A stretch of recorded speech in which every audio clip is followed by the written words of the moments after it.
মানুষ আমাকেই মুখ্যমন্ত্রী পদে চায়, মহাকুর্সির সংঘাত জিইয়ে দেখে বার্তা শিন্ডে বুঝিয়ে দিলেন মুখ্যমন্ত্রী পদ কোনোভাবেই ছাড়তে নারাজ তিনি। নতুন করে জটিলতা। বিরোধী শিবিরকে ভোটের মঞ্চে নাস্তানাবুদ করলেও ঘরের লড়াই মেটানোর কোনো দিশা খুঁজে পাচ্ছে না মহাজোটে। মহারাষ্ট্রের মুখ্যমন্ত্রী পদে যখন বিজেপির দেবেন্দ্র ফডনবিসের নাম সামনে আসছে, ঠিক সেই সময় বিতর্ক আরও বাড়িয়ে দিলেন বিদায়ী মুখ্যমন্ত্রী একনাথ শিন্ডে।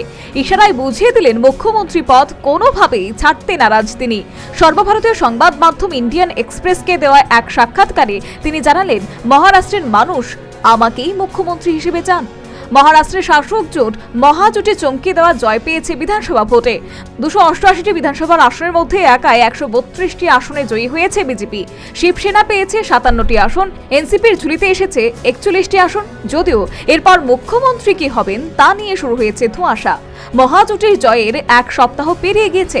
2 দফায় দিন বদলের পর অবশেষে আগামী 5 ডিসেম্বর আজাদ ময়দানে হতে চলেছে মহারাষ্ট্রের নয়া সরকারের শপথ গ্রহণ। কিন্তু মুখ্যমন্ত্রীকে, এই প্রশ্নের স্পষ্ট জবাব এখনো মেলেনি।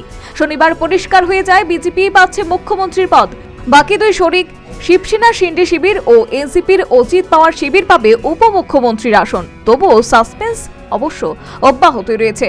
যদিও কোনো বিতর্ক ধামাচাপা দিতে শিন্ডে এটাও জানান, মহারাষ্ট্রে মুখ্যমন্ত্রী কি হবেন তা নিয়ে চূড়ান্ত সিদ্ধান্ত নেবেন প্রধানমন্ত্রী নরেন্দ্র মোদী, স্বরাষ্ট্রমন্ত্রী অমিত শাহ এবং বিজেপি সভাপতি জেপি নাড্ডা।